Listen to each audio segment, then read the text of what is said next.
اس نے کیا کیا؟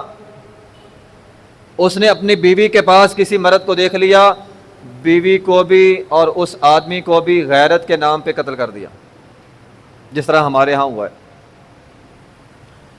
غیرت کے نام پہ بیوی کو بھی قتل کر دیا، اس آدمی کو بھی قتل کر دیا۔ اب صحابہ کرام میں بحث ہو رہی ہے، اس مسئلے کا حل کیا ہے؟ بندہ شام کا تھا، شام سے بحث چلی چلی چلی مدینہ آ گئی۔ حضرت علی رضی اللہ تعالی عنہ، ان سے یہ مسئلہ پوچھا گیا کہ ایک آدمی نے غیرت کے نام پہ اپنی بیوی کو اور اس بندے کو قتل کر دیا ہے۔ حضرت علی رضی اللہ تعالیٰ عنہ، سنن کبریٰ بہقی کے اندر روایت موجود ہے، مصنف ابن ابی شیبہ کے اندر صحیح سند کے ساتھ روایت موجود ہے۔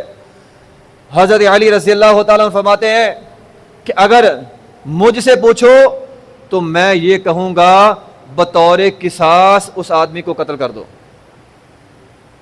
میں اس کے قتل ہونے پہ راضی ہوں۔